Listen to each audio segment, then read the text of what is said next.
In today's video, I'm going to teach you how to create a strike-through effect in Canva. Whether you're working on a personal project or preparing something for work, adding a strike-through effect can be a handy tool for emphasis or indicating revisions. We'll guide you through this process in just a few simple steps, and by the end you'll be able to use this feature with ease. First, let's open up Canva and choose the project you want to work on or start a new design. Once you're ready, look through your design for the text you want to apply the strike-through effect to. It could be anything, part of a quote, a title, or even a small piece of text that needs some bold emphasis. Next, click on the text box containing your desired text. When you do this, you'll notice that a toolbar appears at the top of the Canva interface. This toolbar houses all the text editing tools you'll need to style your text. So go ahead and highlight the specific portion of the text where you want to apply the strike-through effect. Once your text is selected, search for the icon that looks like the letters ABC with a line through them. This icon represents the strike-through effect. If you're having a hard time finding it, take a moment to hover over each icon in the toolbar. Canva usually provides a brief description of each tool, which can be very handy.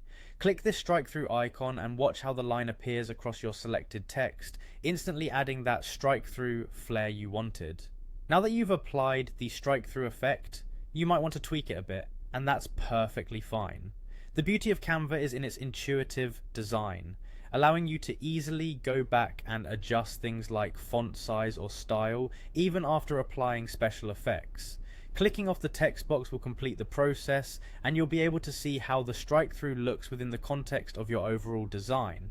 Make sure to take a step back and ensure it matches your design's theme or your desired outcome. Finally, when you're satisfied with how everything looks, be sure to save your project. Canva saves automatically as you work, but it's always good practice to double check that everything is as you want it before sharing or downloading your final design. Whether you're using this in a presentation, on social media, or for a printed design, this neat little effect can add a lot to your project. And there you have it, a quick and easy way to add strike-through text in Canva. Remember, design is all about creativity and experimentation, so don't hesitate to play around with different text effects and see what works best for your specific needs. Thank you for joining me today, and I hope you found this tutorial helpful. Be sure to subscribe for more useful Canva tips and tricks.